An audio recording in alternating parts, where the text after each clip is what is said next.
Hi, this is Maggie.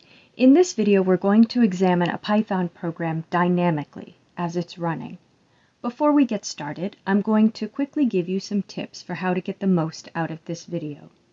First, if you have problem solving with Python, read up through chapter 3. If you don't have it, you can still learn a lot from this video. Open up idle and follow along with Python as I work. Sometimes I'm going to suggest you pause the video and complete some steps on your own. When I do that, pause the video and do your best to complete the steps on your own. The way to learn to program is by programming. You can watch and learn if you work along with me. Remember, you can always pause the video and try something or go back and watch again. You don't have to wait for me to tell you to pause. There are some automated exercises in the description of this video. The exercises work with the same code or similar code to the code in the video. After you've completed the video, try the exercises to cement the concepts in your mind. Now, let's get started. There are two important dynamic aspects of a program: the program state and the flow of control. The program state is what variables are defined and what values are in them at each point during program execution. The flow of control is the order in which statements are executed. Before this lesson, we saw only one control flow, sequential, or top to bottom in the program file. This is the default flow of control. Now that we have the if statement and its variations, if, elif, if else, and if elif else, as well as the possibility for nesting, if statements within if statements, the flow of control depends on the program state. In other words, there will be logical conditions after the keyword if and after the keyword if else that will query the program state and determine which line of code executes next based on that state. So one time through a program, a variable might hold one value and one set of statements will execute, and another time through the program, the same variable might hold a different value and a different set of statements will execute. Let's look at a simple example of this using the Python debugger and a version of the program we wrote in the problem-solving video for this chapter. We will begin by stepping through our program in the debugger. The program that I have here is a program that we wrote in a previous video, which I'll link here in case you haven't watched that video yet. I have it open in Notepad++ as well as idle, because in Notepad++ we can see the line numbers. Now first, let's identify the executable lines of code. The executable lines of code are the lines of code that will make a change to the program state or will determine which line will execute next. Lines of code that will assign to a variable, print to the screen, or determine whether another line will execute. Lines of code that are not documentation. I'm going to read the program for any viewer who is visually impaired, but if you can see the program on the screen, you can jump to the pause button. What I'd like you to do is pause the video and identify the lines of code that are documentation. 1, 2, and 3 are a docstring. Determine what items should be packed depending on mode of travel. Line 4 is blank. Line 5, plain answer, string. Line 6, packing list string is equal to the empty string. Line 7, blank. Line 8, comment, obtain the answer to the air travel question from the user. Line 9, plain answer equals input, open paren, quote, are you traveling by plane? Yes, no, close quote, close paren. Line 10, blank. Line 11, comment, determine what should be packed based on the travel answer. Line 12, if plain answer equals, quote, yes, quote, colon. Line 13, indented 4 spaces. Packing list plus equals, quote, /n, headphones /n, reading material, close quote. Line 14, blank. Line 15, comment, display the packing list to the user. Line 16, if packing list not equal to empty string, colon. Line 17, indented 4 spaces, print packing list. Again, what I'd like you to do is pause the video and identify the lines of code that are documentation. Pause now. Okay, how did you do? Did you identify all the lines of code that begin with a pound sign? Those are lines 8, 11, and 15. Those are comments, and Python ignores them. In addition, you may have identified the docstring at the top of the program and the variable annotation on line 5. Those aren't really executable lines, but they're in a sort of gray area because they do contribute in a way to program state. For our purposes, we can also consider them documentation and non-executable. That leaves us with 6 executable lines: the assignment statements on lines 6, 9, and 13, the if statements on lines 12 and 16, and the print statement on line 17. We're going to use idle's debugger to run this program, but in this video we'll talk a little bit about how to use a debugger productively. In the last debugger video, which I will link here, we focused more on the mechanics of how a debugger works, but the real power of the debugger is its use as a tool to help you find bugs in your program. You do that first by having a clear expectation of what your program is doing at each line of code. For example, with this program, we expect that we will obtain user input on line 9, and then we will test that input on line 12. And if it is equal to the string yes, we will concatenate to our packing list string. On lines 16 and 17, we will print out the packing list string if it is not the empty string. I'm going to pause the video and change the code a tiny bit to introduce a bug so we have something interesting to find and fix. Okay, I've added a bug, and let me run the program now to show you the error. The sort of bug that we're looking for with the debugger is either a runtime error or a logical error. These are 2 kinds of errors that happen while the program is running. Now suppose the user types no at the prompt. If they do, we expect no output. I'll type no, and I get no output. So far so good. By the way, this is why thorough testing of your program is important. It is very common for a program with a logical or runtime error to work correctly for some inputs, but incorrectly for others. The job of testing is to find those cases where the program doesn't work. Now let me type yes, and I'm still not getting any output. What went wrong, and how do we use the debugger to figure it out? There are different sorts of things that could have gone wrong. A lot of statements in a program work together to give us the output that we expect, even in a small program like this one. It's possible that we did not read the input correctly. For example, sometimes we forget to convert the input to the correct data type if we're reading an integer or float. If the value in the variable and the type of variable are correct after the input statement, it's possible that we have written our logical condition incorrectly. If we have written our logical condition correctly, it's possible the statements inside the conditional code are not working correctly. And finally, it's possible we've done something wrong with the output. There are so many places that this code could go wrong. Don't try to fix a program by randomly changing statements. Always gather as much information as you can. Come up with a plausible theory based on evidence of what's gone wrong. Test your theory, and if you're right, fix your program. If you make changes willy-nilly, you're probably going to introduce even more bugs.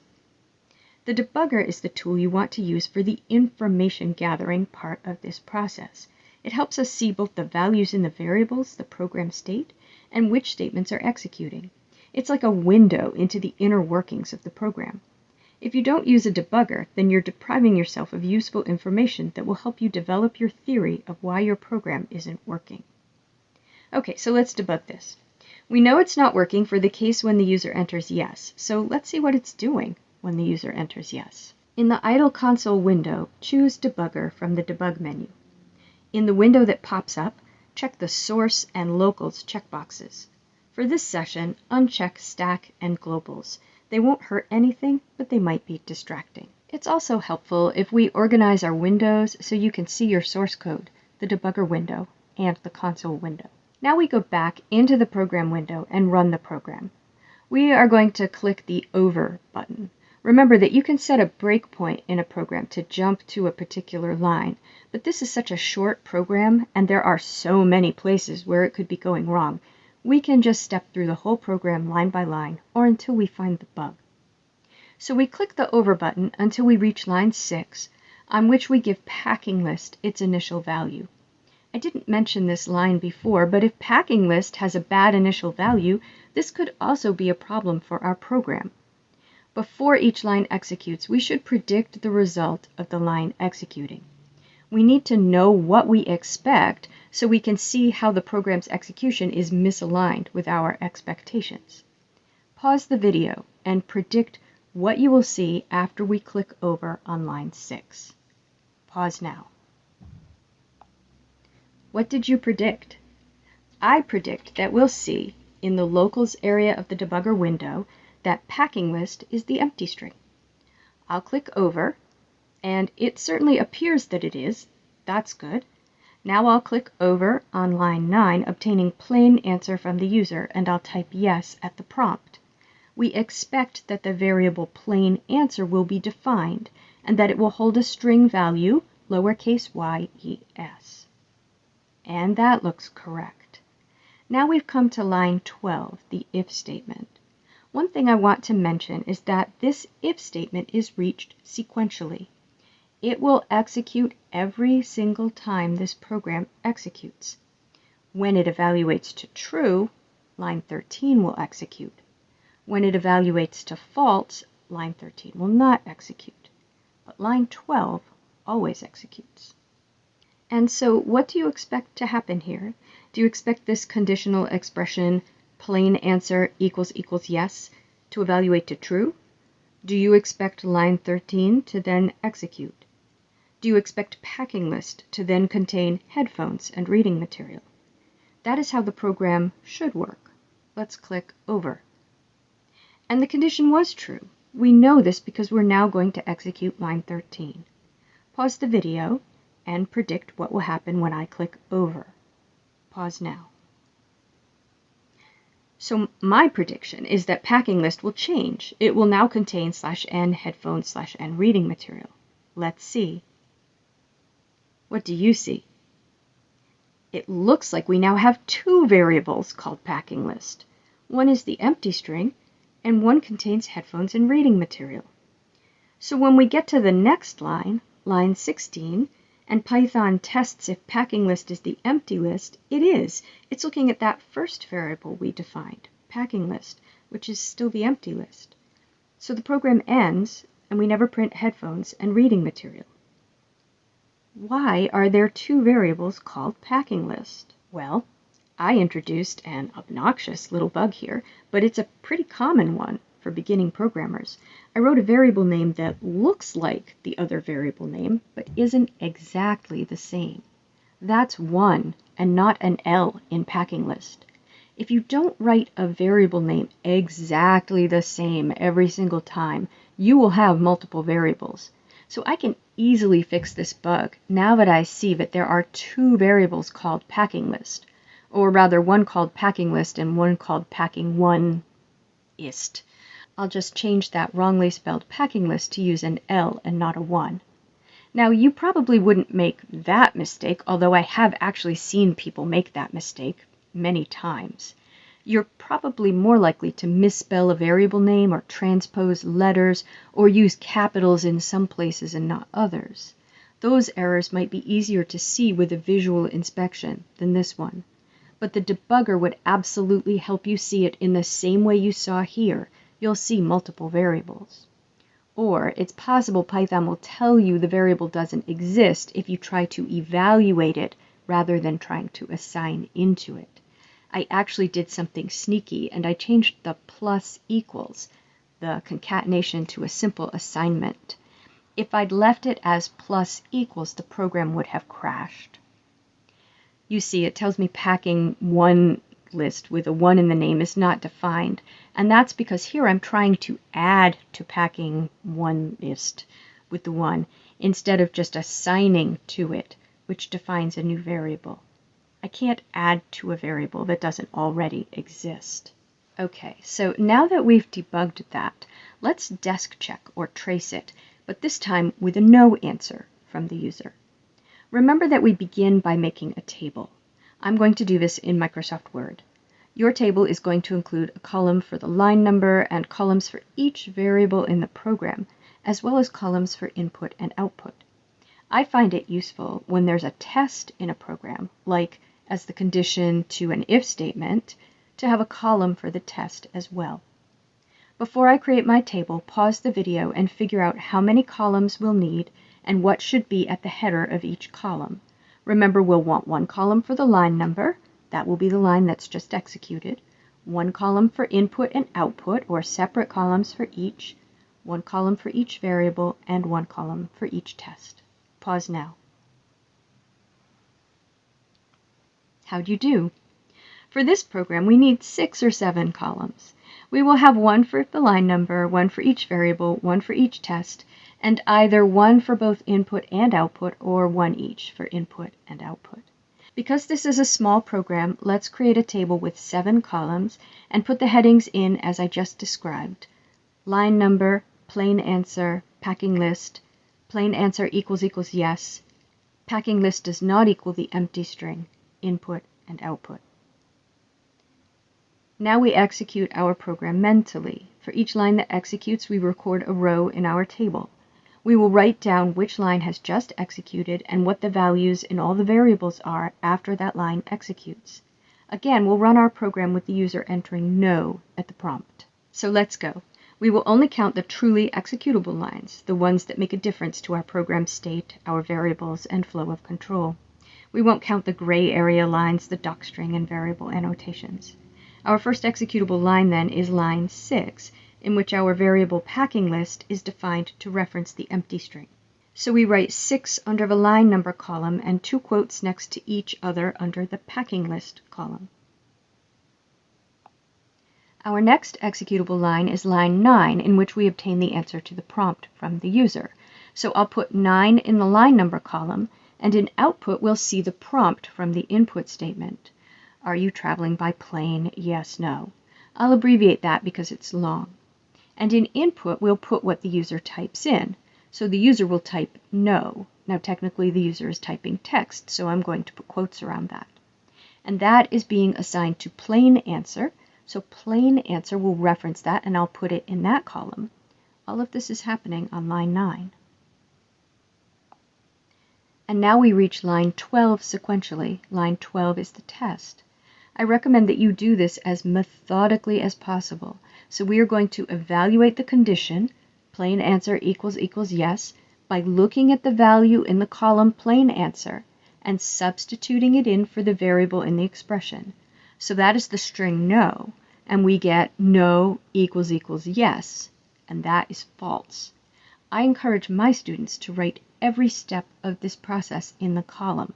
Making your thinking visible can help you find mistakes, and it can help others find mistakes if you're collaborating on the trace.